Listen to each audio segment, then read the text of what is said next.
Hello my friends, and welcome from the Adventuredome here at Circus in Las Vegas.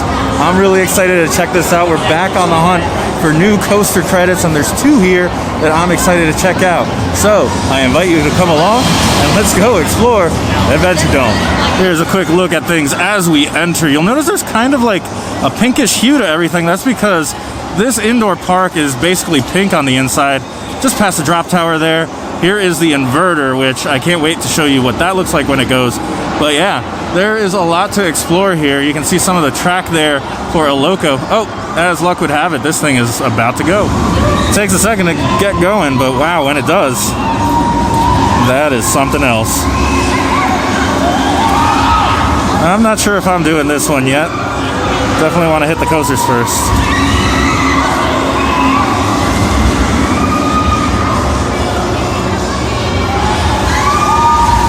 Oh, really? It just stops like that. That is, I don't know if that's welcoming or... And I'm here with a friend that I just want to give a little hello to. So if she shows up later... Hi, everyone! This is Maddie. If she shows up later, you're not acting all confused, like, who's this person following me around? No, it's just Maddie. And I don't know, you haven't been here before, have you? I have not been before. I live here in Vegas, but I've never been to the Adventuredome, so we're in for a great time. It's gonna be something. But wow, it really does open up. You know how like there was just walls and everything. It opens up again. I don't know why they have this like big thing right here, but it seems like there's a lot of interactivity with the roller coasters and other rides that utilize it in the center here. It's pretty cool. There goes a Loco. Holy smokes. That looks like a lot of fun. That is a quick lift hill. Holy smokes. It reminds me of like Wild Mouse meets Steel Curtain or something. I don't know. What do you guys think? Because this looks pretty cool. Or like Eurofighter, kind of, but not really. I tried looking up what model this was and I didn't see anything. It just says it's an Loco model. From where I was filming that, you have to go all the way around the corner from that pirate ship galleon thingy. And we have to go up to the second level here, I guess. And that's to El Loco. Are we crazy for a Loco? I don't know yet. I don't know. Those restraints could either make or break this thing. The layout for this track looks really cool. We made it up here at the station, and thankfully it looks like there's little to no wait. So I'm gonna hop on. I shall give you my thoughts in a moment. While I'm up here at the station, I just wanted to point out that you do have to rent a locker, which, you know, gives me some Six Flags Great Adventure vibes. There's no cubby holes or anything like that, unfortunately. Just want to give you a heads up about that. Did 3 quick laps here on El Loco, and honestly, even though I don't know how exactly to describe it as model or anything, it does some really funky things in its layout. It's got like this bank turn where you're on the outside of it. It has like this weird like wave turn type of thing. It has one of the weirdest finishes into the station that I have seen before, where you go into an inversion and then like half loop back into the station. It reminds me a lot of like if you play Roller Coaster Tycoon, if you like had to figure out a way to get back to the station and complete the circuit and you didn't know what to do and you're just like, half loop, let's go. That. It was really peculiar, but it was still a lot of fun. I enjoyed it. It was actually quite comfortable for what the like restraints and everything, that setup, I actually really liked it. But on the other hand, I did get to go on the Canyon Blaster because they're all right here. Like if I turn this around, the station for Loco's right here, and then Canyon Blaster is right next to it, and you just walk back and forth. So since I had everything in a locker already, I decided to do all of that.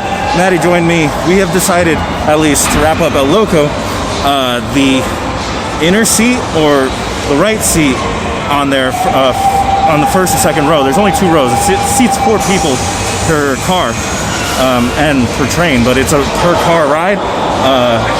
That was probably the best, the like smoothest and not too intense. The outside was just slightly more intense. It was noticeable, but it's nothing too extreme. I found it to be a really comfortable ride. Conversely, the Arrow Looper that they have here, which is the Canyon Blaster, it was a hoot. I've been on many of these, right, Arrow Loopers, and they can be iffy. You can hear it going right now. it is noisy, right? It's got a classic sound going up the lift hill, and it makes some very distinct things. There's only 3 or 4 inversions. There's 2 loops consecutively, and then there is like a corkscrew type of loop or inversion. All of it is just slightly, ever so slightly painful. All of it is, well, actually speaking of, the train is modified somewhat, but when that is running, you can feel things shake. Like, I was trying to take photos of the Loco, and the floor was shaking. I was having trouble actually taking footage without it moving a whole bunch. That being aside, I liked it. It was just, it's a little rough. It's a little rough. And we know how these arrow loopers, they don't age the best. A lot of them nowadays are being removed. In 2022, a lot of them are being removed, like the one that was over at Canopy Lake. That one's going. I don't know what's to make of stuff like, what's the one over at Darien Lake? That one was a lot of fun. Viper or something like that? Anaconda, not so much. Down at Kings Island. This one is probably in the middle of the pack in terms of how well maintained it's been, but glad to be out here and taking that off the list. But I only did 2 rides on that one just because of it. It's an Arrow. It didn't age well. They did some sort of modifications to the train to make it a little more comfortable, thankfully. They're not quite as Spartan as the other ones that I've seen at other parks, but a Loco, I'm probably going to actually go back and re-ride that a bunch after giving you the rest of my thoughts here throughout the park. So we've now come down here below the roller coaster, sort of. I love the way that there's so much interactivity with it, right? And that loop is just, it's picturesque. It's rough as heck, but it's very picturesque. Something that somebody told me I should check out is this Ice Age No Time for Nuts 4D. I don't know, should I? I didn't know, like, I only recently discovered on Disney Plus there was so much Ice Age content, just like something came out not too long ago. But yeah, just walking around here, I've never seen, arcade with roller coaster right above it like this. That's something that maybe Nick Universe could use. Anyway, we're here on the opposite side of where we entered. There is just so much more here. I see a carousel back there. What else do we have? We have this kiddie ride for the helicopters. We have Angry Birds the ride. Oh my goodness. All right, don't tell anybody, but I've opted not to do the Ice Age 4D. But hey, skeletons, their adventure is over. Or just beginning. Pirates Bounty 18-hole golf. Woohoo. And then there's party rooms here. Oh, well, that looks fun over there. You get to play mini golf while all these roller coasters are going by, huh? I feel it going by, that's why I'm waiting. Opa! Yeah, I looked up the Ice Age 4D experience. It's meant for kids. The film is apparently very good, but it's comically bad in terms of the experience. I don't know if I'm down for something that's, so bad that it's good in that way. So instead, we're gonna continue on here and explore some of the flat rides that they have. So far, it's been mostly like kiddie rides. This is, a kiddie-themed park with stuff like this. The swings behind me. There's that crazy sub type of thing, and what else we got? Like a sort of Himalaya type of thing here. Teacups, but right over here, what do they call this? Nebula Z. Let me come show you Nebula Z here. All right, here it goes. I don't know what's about to happen here, but it's happening. I should probably back up so you can get the whole thing, but what on earth? That is a lot of things moving. A lot of moving parts here. We're gonna start backing up a little. Ooh, get that lovely little sun flare in there. But holy smokes, that's a lot of stuff happening. Are they all flipping, like, internally? They're gonna start flipping. No?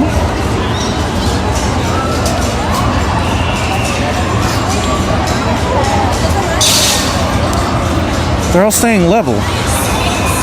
This doesn't look nearly as bad as I thought, unless there's like a stage 2 of this. I assumed the ends were gonna start going in circles. It's not nearly as bad as I thought it would be. Although the loading time was kind of crazy. So it only went like, I thought it was gonna do like circles or something, but it didn't. It just like kind of stayed level. I don't know, but the lighting was pretty cool. The other thing I noticed while I turned around the corner here, frog hopper, look at this. A 2-level frog hopper, and if you've been following me, you know I operated one of these for like an entire summer at a little kiddie park. But this is the first time I've seen like frog hopper wallpaper. That's pretty wild. But yeah, let me show you real quick. Behold the magic of a frog hopper on the 2nd level. I have never seen such a thing. And I saw this while we were riding the roller coasters. This Chaos here is getting some test runs. This one I was actually hoping to get on because it spins in circles, but also each of those buckets, they rotate back and forth and around. And it looks like a lot of fun. So we're gonna continue on exploring and maybe circle back, and hopefully this will be up and running. So they did just start a test run here, so you can at least see it in action. It looks pretty cool. I don't know if I've seen a flat ride like this before. I am just waiting for it to start spinning those little spots there. Like each of the seats starts moving. There it goes. So it has like, if you're watching the whole thing, it has this really cool ripple effect.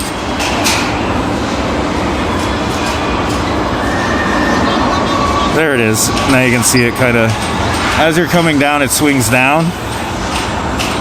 And then it swings back up. Looks like a lot of fun. And then it gets more and more aggressive as you go. I wonder how much control they have over it. Because it looks kind of, I don't know, crazy and erratic.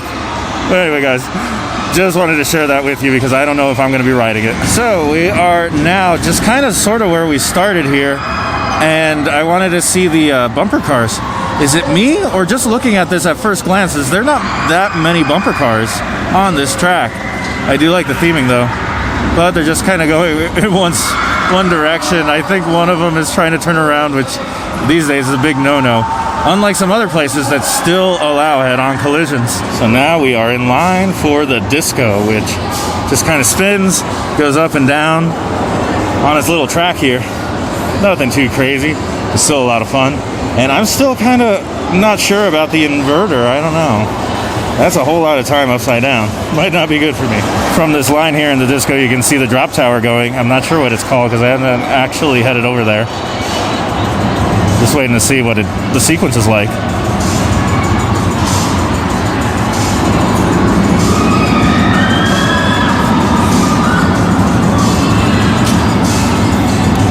So the disco was fun. I don't think I'm gonna do that inverted one.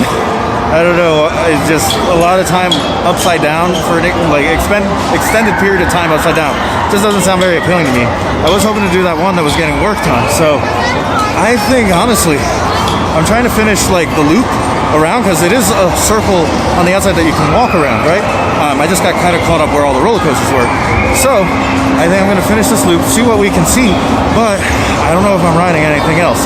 Also, that tower literally only takes you to the top and then drops you down. I was expecting, like with the Sansai ones, that there would be some sort of drop sequence where you're rolling all the way up and down and up and down, but there was nothing like that, sadly. So we're down here by the inverter again. I was kind of contemplating because we did end up, you know, making the full circle over there, so there wasn't anything going on over there.